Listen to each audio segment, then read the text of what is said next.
So when I moved to Ecuador, there were certain things I was doing that were not good for me, and they have changed since I moved to Ecuador. Probably the first thing that I changed was smoking. Uh, I really enjoyed smoking. It wasn't so much an addiction for me. I know everyone says that. I know they do. But for me, it was like a hobby. I enjoyed smoking. I really did. But part of the reason I stopped smoking here is one, the cigarettes here are not as easy to come by, right? It's not in every store. It's not in every place where you can go and get them. They're also expensive by Ecuadorian standards. They're expensive. They're only a few dollars cheaper than they are in the United States. They're not very well quality controlled. When I first started buying cigarettes here, I would light one up, and halfway through the cigarette, it would just flash burn right into my face because, like, in the middle of the cigarette, there was no tobacco. So, and that did not happen just once. That happened multiple times. And honestly, even the expensive cigarettes here, they don't taste very good.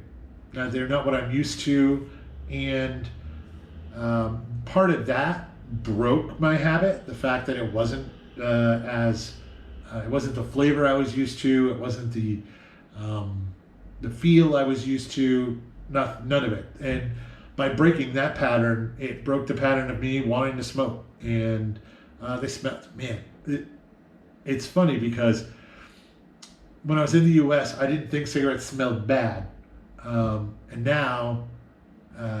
Being here, though, these cigarettes smell bad. They smell really bad. But still, I mean, to this day, this is months that I haven't been smoking, and I did quit cold turkey. It wasn't like I just cut down. I just stopped. But the smell, every once in a while, I'll smell cigarettes. I'm like, man, that smells good, but it doesn't, Anyway, number two thing that I did for my health is I lost weight. Now, I was a chubby kid, and then I was a skinny teenager, then I was a chubby 20-something, then I was a skinny 30, it's just back and forth and back and forth and back and forth. But now, this is the time in your life, over 50, where you really want to be careful about carrying too much weight. I know that there's a lot of people that say that, there's health at every size, but I don't believe that. I think you're healthier in general. Now, in general, you are healthier if you are not carrying too much weight for your body, especially if you are a tall person like me.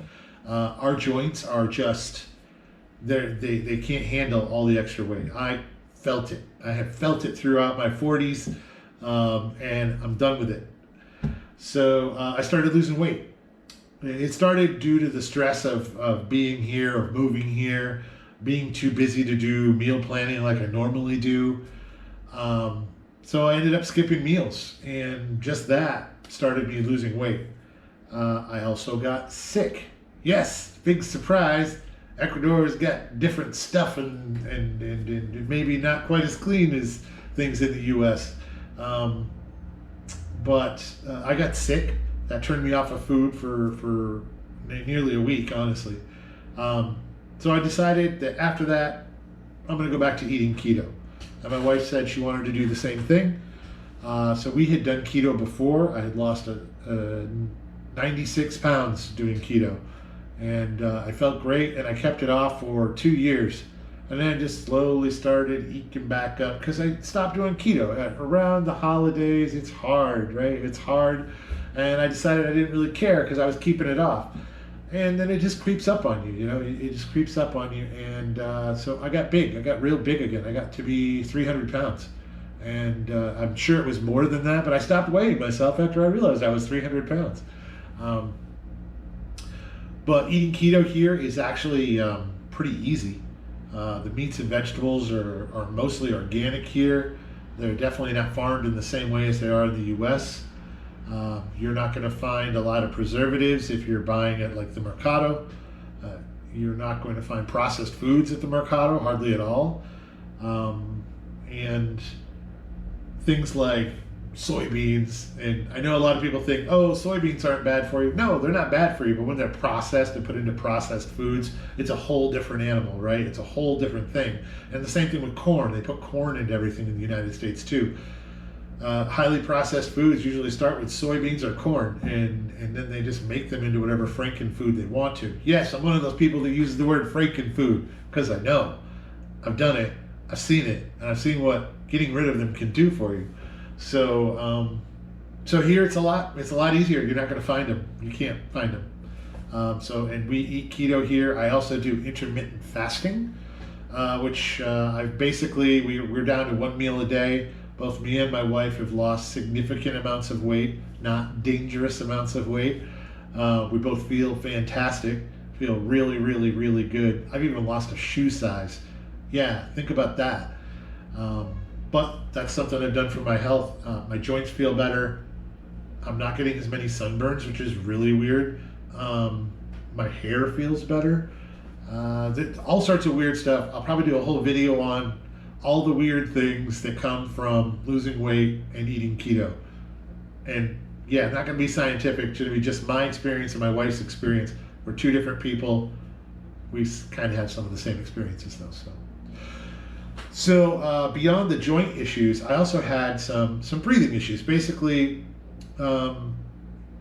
I was constantly stuffed up. I was constantly coughing, even when I wasn't smoking, even when I was a little lighter, not so fat.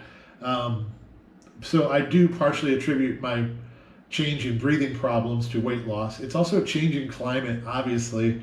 I'm in kind of a hot, deserty place now.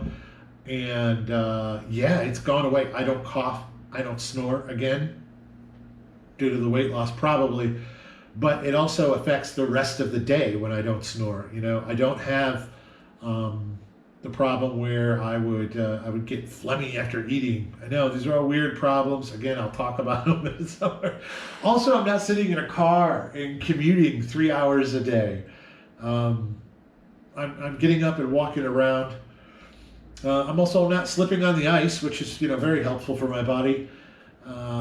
And we go swimming in the ocean and we walk on the beach. It's good exercise. It's good for your joints. It's good to strengthen your muscles without hurting your joints. So it's been very helpful doing stuff like that. So what's next? What's next if I'm going to continue being healthy here? I have lost muscle mass. It's all there is to it. Like I look at my thighs. My thighs have lost at least an inch or more as far as I've lost muscle mass. But I think I probably lost it before I lost the fat. And just losing the fat made me realize how low my muscle mass has gotten.